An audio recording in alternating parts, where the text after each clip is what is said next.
Good morning, children. Today we are going to learn lesson number 2, part 1, spreadsheet, formulas and functions.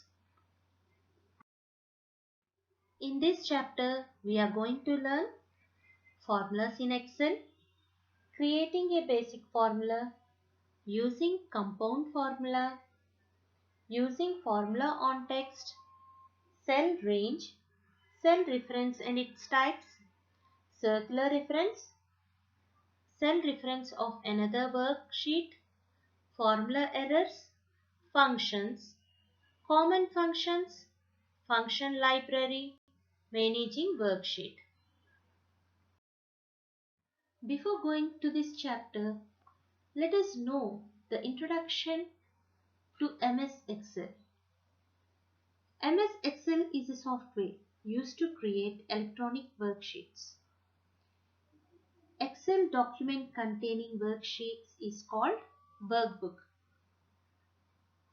They are used to maintain records of salaries of employees of big firms, records of transactions in supermarkets, banks, and other financial purpose. Okay, children? And it is having a grid of rows and columns. It is called worksheet. A grid of rows and columns are known as worksheets, children. A worksheet contains letters A to Z and then continuing with AA, AB, AC and so on.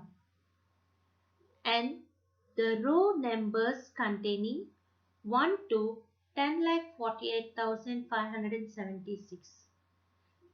You can do practically if you're having Excel in your house. Okay, please check it. You will be observing 10,48,576 children.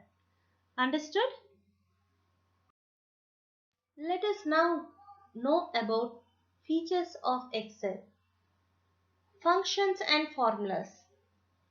Excel has many built-in formulas used for calculating sum, average, percentage and etc. Formatting.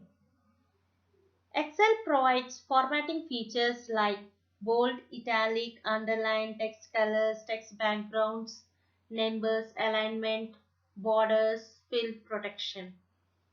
You can custom your formatting cells according to your work. Excel recalculates the whole worksheet after changes in any cell. Any text can be searched and replaced with other text very fast using the Find and Replace feature of Excel. The shortcut method is Ctrl plus F. Autofill features provides autofill facility to fill series of data automatically. For example, if you want to write 1 to 10 numbers, enter 1 and you can observe on the screen you are observing plus symbol, isn't it? The corner of the cell you are observing plus symbol, isn't it, children? Click Ctrl and drag towards down using the arrow keys and you will find the numbers automatically coming down 1, 2, 3, 4 till your destination. Data can be represented in the forms of charts. Children, let us learn how to start MS Excel. Let us follow the steps given. Step 1. Click the Start button. Step 2. Click All Programs. Step 3. Click Microsoft Office. Step 4. Click Microsoft Excel. Task of the day, children. Read the following from the video. What are the features of MS Excel? What are the steps to start MS Excel? Children, we will be meeting in the next class. Thank you. Have a nice day.